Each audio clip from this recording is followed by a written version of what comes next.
As a content creator who mostly talks about zombie movies, shows, games, and on rare occasions even books, I've had the distinct privilege of being exposed to some of the most outlandishly mind-numbing and fantastically stupid zombie hot takes on the internet. As such, I've decided to finally address the most common and most imbecilic of these hot takes all in one really fun video that will be sure to piss some of you off. But before we dive into this debunk, allow me to first ask y'all for a quick favor. Most of you watching aren't actually subscribed.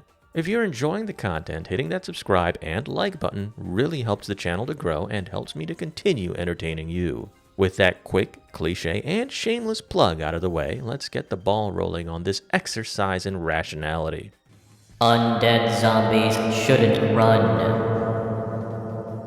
Now, this particular hot take is often based on the idea that it doesn't make sense for zombies to run given how dead bodies function in real life. There's the whole problem of rigor mortis, decay, a lack of nourishment, and the whole first law of thermodynamics and whatnot. Simply put, this particular claim posits that being dead isn't an energy drink. But there's one tiny issue with this position. Undead zombies are already inherently unrealistic and fantastical, as in they are fiction as opposed to being non-fiction. It's just blatantly moronic to totally ignore physics, only to then apply it selectively to fit your ridiculous preferences. There is no universal guidelines or standards for how zombies ought to function. Romero's films, Max Brooks' novels, and Robert Kirkman's comics aren't the zombie Bible. Creators of zombie media don't have to adhere to codified undead doctrines. The way zombies function and behave is totally dependent on the undead's respective narrative universe. If the universe of, say, Snyder's Dawn of the Dead says the undead can sprint, then they can fucking sprint. If the creator says they can stack on each other like ants, then they can stack on each other like ants. Just because you prefer zombies to manifest in one particular way doesn't mean everyone ought to follow that particular preference. Slow shamblers are scary.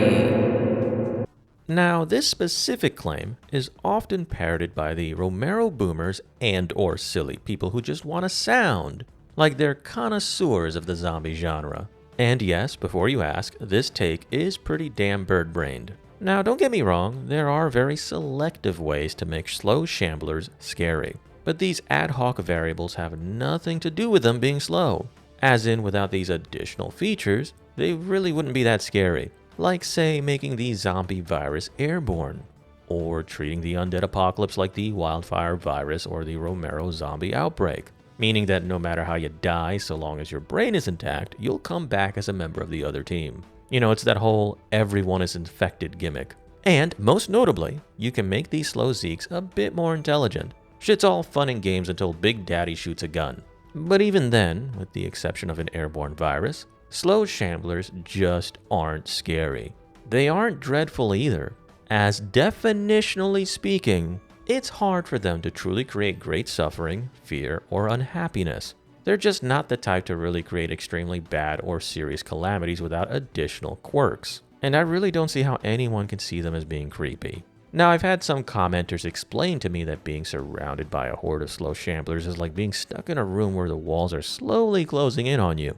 But in my mind, all I can think about is how brain dead or insanely unlucky you have to be even be caught in such a situation with zombies that are slower than Breaking Bad's Walt Jr., who's a kid, by the way, that literally suffers from cerebral palsy. I mean, let's just go ahead and look at the speed of these Romero slow shamblers.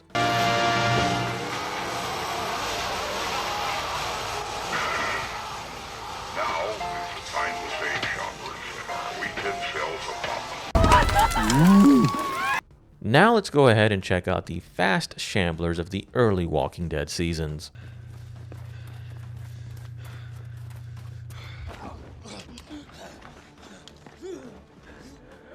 And here are the 28 days and weeks later rage-fueled super sprinters.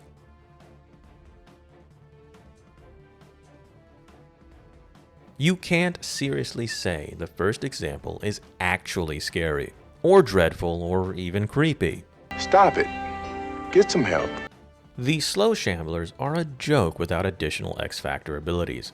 Now, fast shamblers, on the other hand, are a real threat, But if you're constantly vigilant, you'll likely be fine.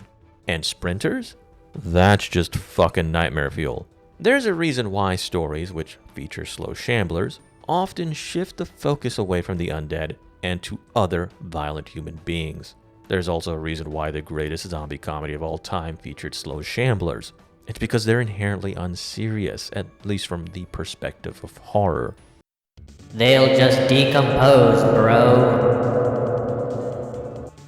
The decomposition claim, or rather assumption, is often utilized by the resident pseudo-intellectual who wants to present themselves as being smarter than they actually are. Like fam, we all know dead bodies decompose. We all know zombies exposed to the natural elements should decay and functionally rot away within a few days. We know maggots, flies, and other insects should consume them over the course of a few weeks. But here's the thing these fake nerds don't really understand. The existence of undead zombies is, in itself, a violation of the very physics these dolts cling to. The way zombies function and behave is totally dependent on the undead's respective narrative universe. If the story's in-universe laws state that the undead never decompose, then they never fucking decompose. If we're never given a clear answer on this question, stop assuming they will decompose unless it is clearly demonstrated that they can succumb to decay. Most undead zombie stories feature Zeds that either never fully decompose or take years to decades to fully decay. In some stories, these freaks will even turn into sentient skeletons. So please stop making this dim-witted assumption. It just makes you look like a walking manifestation of Dunning-Kruger. Just wait till winter because they'll freeze, bro. As it was with the decomposition assumption, the claim which posits that the undead will likely freeze in the cold is also merely an assumption. Now, bear with me here. I know I'm starting to sound like a broken record, but the existence of undead zombies is, in itself, a violation of the very physics people cherry pick. The way zombies function and behave is totally dependent on the undead's respective narrative universe. If the story's internal logic dictates that the undead never freeze in the winter, then they won't fucking freeze in the winter. And if we're never given a clear answer to this question, stop assuming they will freeze unless it is clearly demonstrated that they can succumb to cold weather. Now I know this idea has been popularized by The Walking Dead and Max Brooks' World War Z, but Robert Kirkman and Max Brooks aren't the arbiters of the zombie genre. Plenty of stories and games showcase zombies that don't freeze in cold weather, like Dead Snow Zombies or the movie adaptation of World War Z or Game of Thrones or games like Project Zomboid. Please stop making this ridiculous assumption. Actually, the infected are not real zombies. Yeah, I know. Here's another boomer take. Bear with me. That being said, allow me to give you a very brief but satisfactory history lesson. Traditional zombies most notably come from Haiti and are born from voodoo black magic bullshit. They don't eat brains, they aren't born from radiation, they aren't a divine punishment, they aren't born from a virus, nor are they the fungus among us. Then of course there's the zombie-like undead monsters of antiquity, like ghouls, revenants, and a bunch of other shit I can't pronounce. All of which, by the way, are undead zombie-like creatures which don't 100% behave like Romero zombies, but which were the influence for Romero's works. As a matter of fact, Romero zombies are an evolution of these concepts. That's why before Romero's Dawn of the Dead, his zombies were initially believed to be ghouls. Romero's zombies aren't the original, that's just a fact. They're just one stage in the evolution of zombies. Just as the living infected are a further evolution of the zombie concept. Definitions for fictional entities are always subject to revision based on cultural attitudes. The living infected act like traditional Western zombies in every way imaginable. They bite people to infect them, they attack in hordes, they rely on primitive instincts in most cases, and most importantly, they exhibit a total loss of one's own individuality. The only difference between them and the Romero zombie is that they're alive. That's it. To not include them is like saying penguins aren't birds because they can't fly. And for those of you who aren't familiar with penguins, yes, they are technically birds. Also, there's a reason for why the term zombie is used colloquially to describe someone who's brain dead or thinking like a mindless sheep. It's because the being dead part isn't more important than the loss of one's own self or identity, at least when it comes to the concept of zombies. Don't believe me? Just read up on the Haitian zombie.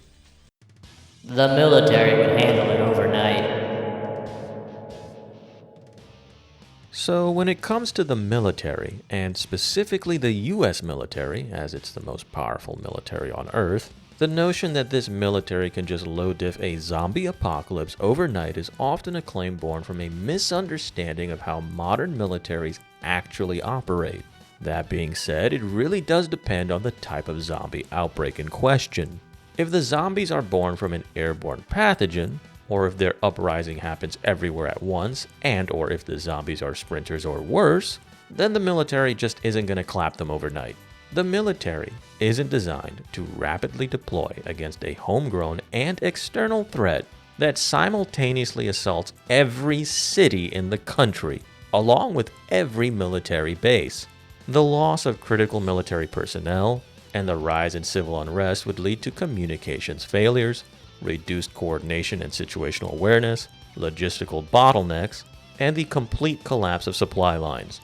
As society falls apart, the failure of a nation's power grid and other general infrastructure would also exacerbate these issues, just as hostile and desperate survivors would only hamper military operations. This is all further worsened by the fact that such apocalyptic scenarios tend to happen seemingly out of thin air. War economies have to be planned, organized, and implemented. That just doesn't happen overnight, folks.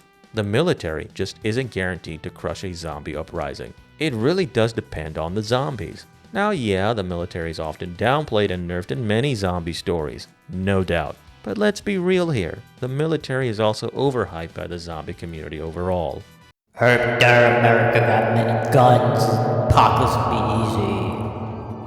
Like the previous point of view, this claim really depends on the type of zombies people would be dealing with.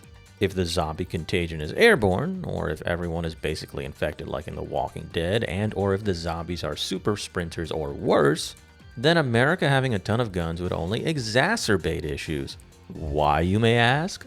Because when society falls apart from panic and logistical collapses, desperately violent people with firearms will be killing each other for access to vital resources. Gunfire would also attract the undead or infected, making these rootin' gunslingers the equivalent of a dinner bell. Then there's the inconvenient truth that most gun owners in America aren't trained to engage moving targets under pressure. Most people train on static targets at a gun range as a hobby, with many pretending that this new skill will be some magical panacea against all potential threats against their life.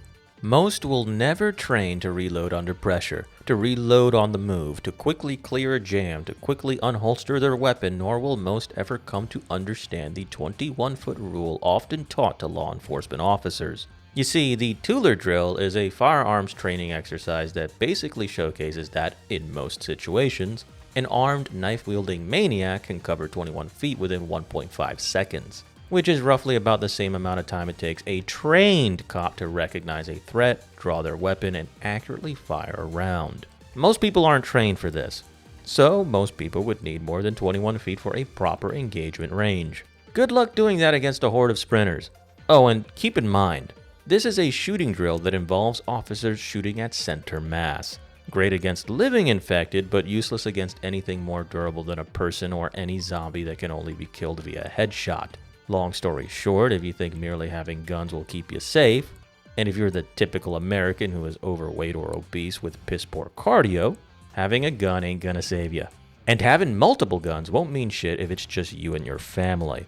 You may in fact have like 10 guns, but only 3 of them being able to be used renders the other 7 useless when the shit truly hits the fan. There's a ton more to self-defense and prepping than just relying on metallic boomsticks.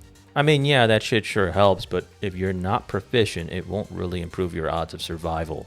And I'd hate to say this, but most of you fall into that category of dying despite having guns. Just because you know stuff about weapons and play around with weapons of war does not mean you yourself are a real warrior. Anyways, if you like this sort of content, please like, share, and subscribe. Click the damn bell as well if you'd like to be notified when I publish a new video. And remember that you may opine anytime if you feel so inclined down in the comments section. I'm Captain Gold, and I hope to see you in my next Gold Standard video.